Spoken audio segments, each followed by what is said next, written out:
Good day, everyone. Welcome back, grade 7 students.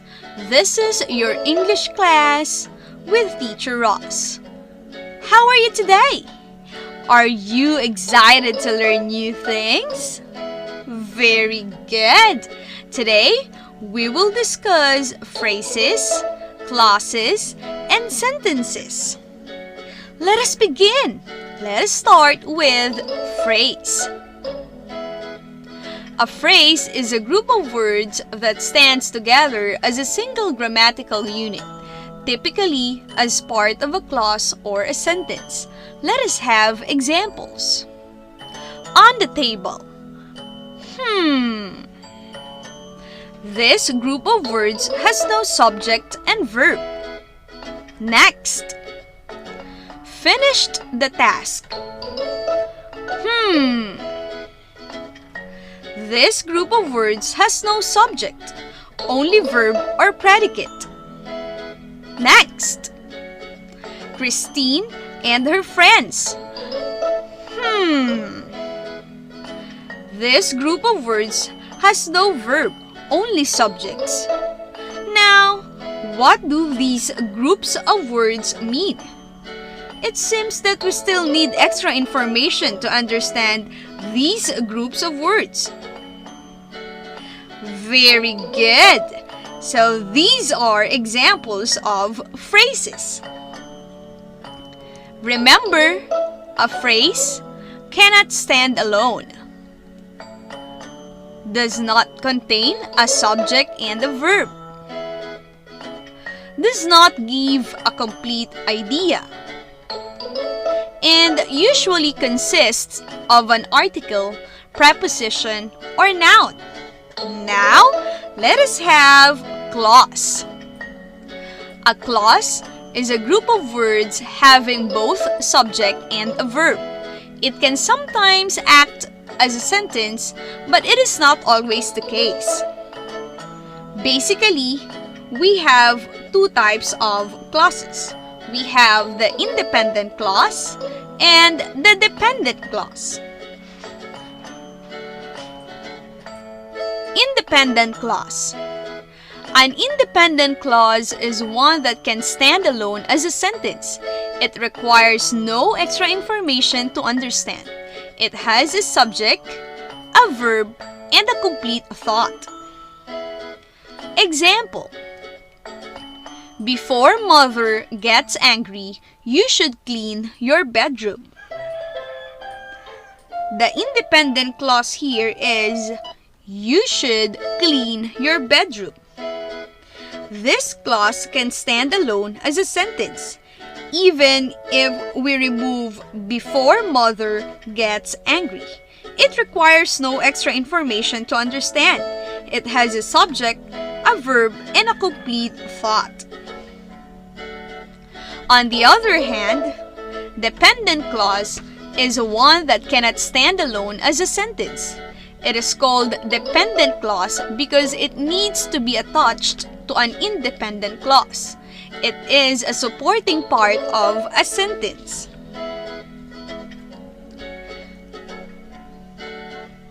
It begins with subordinating conjunction such as before, if, when, after, so, hence, therefore, since, because, so that, and etc. Let us have an example.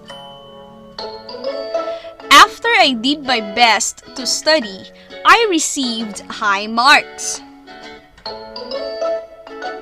The dependent clause here is after I did my best to study.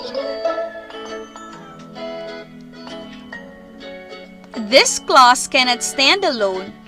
If we would remove the clause I received high marks, it needs to be attached to an independent clause to express a complete thought. It is a supporting part of a sentence, and the word after is the subordinating conjunction. Now, let us have sentence. A sentence is a group or set of words that contains a subject and a predicate. Remember, a sentence can stand alone, contains a subject and a predicate, expresses a complete thought, and begins with a capital letter and ends with a full stop, a period, a question mark, or an exclamation point. Let us have an example. Everyone needs food. The subject here is the word everyone, and then the predicate is needs food. Now, using the characteristics that we have, let us check if this is a complete sentence. Again, the sentence is everyone needs food. Number 1 can stand alone. Yes, very good. It can stand alone. It doesn't need an independent clause. Next, does it contain a subject and a predicate? Very good. It contains the subject and predicate. The subject here is everyone and the predicate is needs food. Next, does it express a complete thought? Very good. Yes, it does not require extra information for us to understand the thought of the sentence. And then lastly, alright, very good. So it begins with a capital letter and ends with a full stop, a period. Alright, I hope you can now identify the differences among phrase, clause, and sentence. Now, activity time! Read each group of words, identify each group as to phrase, clause, or sentence. Let us have number 1, if I were a boy. Next, an empty room. I am sick. Above the clouds. And because I woke up late, I was not able to pass my projects on time. Now let us have number 1. If I were a boy. Is this an example of a phrase, a clause, or a sentence? Very good. This is an example of a dependent clause. Why? Because this group of words cannot stand alone. Needs to be attached to an independent clause. Does not give a complete idea. A supporting part of a sentence. And starts with a subordinating conjunction if. Next, number 2. An empty room. Is this an example of a phrase, a clause, or a sentence? Correct! This is an example of a phrase. Why? Because this group of words cannot stand alone. Does not contain a subject and a verb. Does not give a complete idea.